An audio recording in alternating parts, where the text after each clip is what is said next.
हरि ओम श्री परमात्मने नमः। ओम श्री परमात्मने नमः। ओम श्री परमात्मने नमः। अति बड़ी जगन्नाथ दासंक प्रणीत श्रीमद् भागवत महापुराण ग्रंथ भगवान की जय। गुरु ब्रह्मा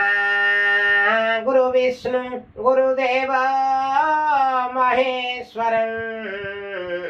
गुरु साक्षात् परं ब्रह्म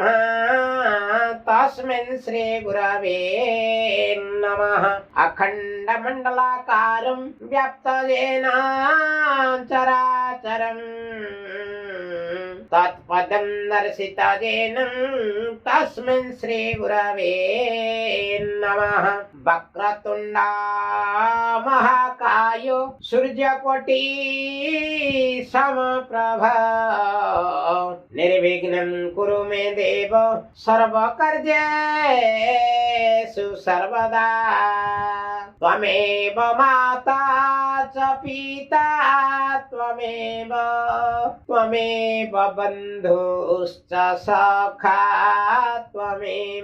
त्वमेव विद्या द्रविणं त्वमेव सर्वं मम देव त्वमेव सर्वं मम देव। ओम नमो भगवते नरसिंहाय नमस्ते जस्ते जसे आविराविर्भव वज्र नख वज्रं द्रष्ट्र कर्मा शय्यान रन्धय तमो ग्रस ओम स्वाहा अभयमात्मनि भूयिष्ठा ओम क्रम। ओम नमो भगवते वासुदेवाय नमो नमः। ओम नमो भगवते जगन्नाथाय ते नमो नमः। श्री कृष्ण गोविंद हरे मुरारी हे नाथ नारायण वासुदेव हे नाथ नारायण वासुदेव। त्रिबली कुखी मनोहर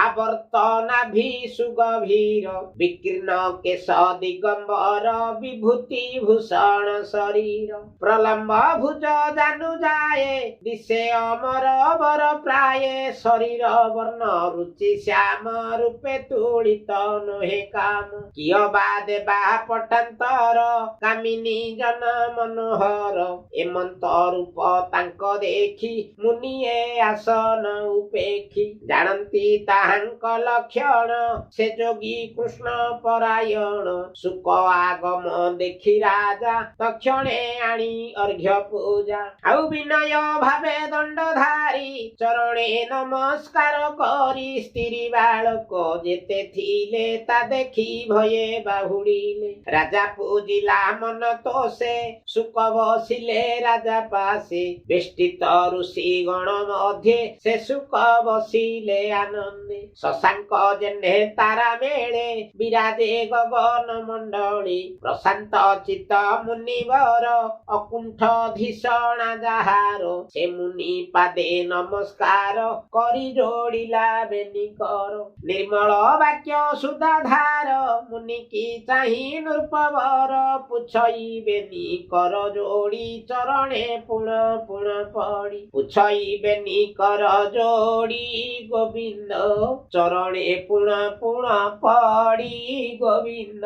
राजा परीक्षित वाच आज मोहर जन्म धन्य क्षत्रिय वंशे विद्यमान तुम्भे अतिथि रूपे आसी निर्मल चित्त ब्रह्म ऋषि देखी मो आत्मा कृत कृत्य देह को कली तीर्थभूत जाहार स्मरण विश्वास पवित्र करे गृहीवास ताहार दर्शन मात्रे दुरित नर हई गात्रे स्पर्श पाद जल जही सकल तीर्थ फल तही आज जीवन मोर धन्य देखिली तुम्भर बदन जेते दूरित देहे थिला तुम्भ सानिध्ये दूर गला विष्णुर तेज महाघोरे जे मते न सन्ति असुरे आज मणिली मते हरि पांडव स्नेह प्रीति करी बांधव प्रिय ब्रह्म राशि जेने पांडव गृहे आसे ताहांक गोत्र जेणु मोहि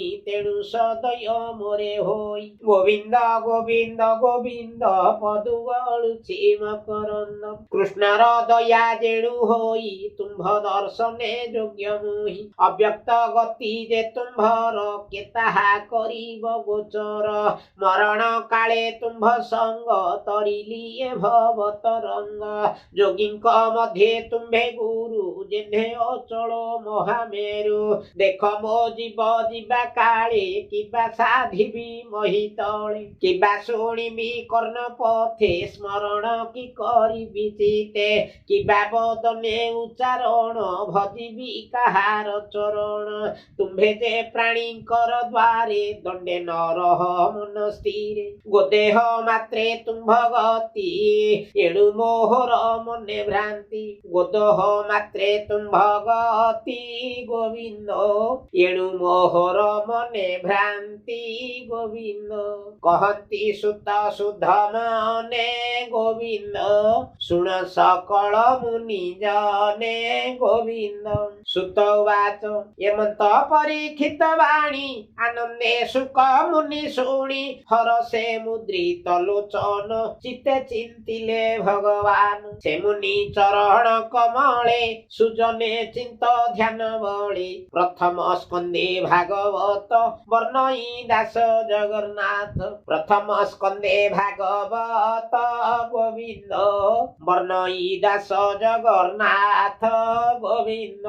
इति श्रीमद् भागवते महापुराणे पारमहस्यां संहितायां वैयासिक्यां प्रथम स्कंधे शुकागमन नाम ऊनविंश अध्यायः समाप्तोऽयं प्रथम स्कंदः हरि ओम तत्सत् हरि ओम तत्सत् हरि ओम तत्सत् हे कलिजुगर मानव आपण माने आजि ए महामारी कोरोना दाउरु रक्षा पाइबा पाई समस्ते घरे घरे पुरे पुरे भागवत पाठ करंतु किंबा यूट्यूब चैनल रे भागवत आपण माने ही सुनंतु केवल एकमात्र गति मुक्ति धाता हर्ता कर्ता दैव विधाता परम ब्रह्म ठाकुर होउछंती जय जय जगन्नाथ जय जय जगन्नाथ जय जय जगन्नाथ।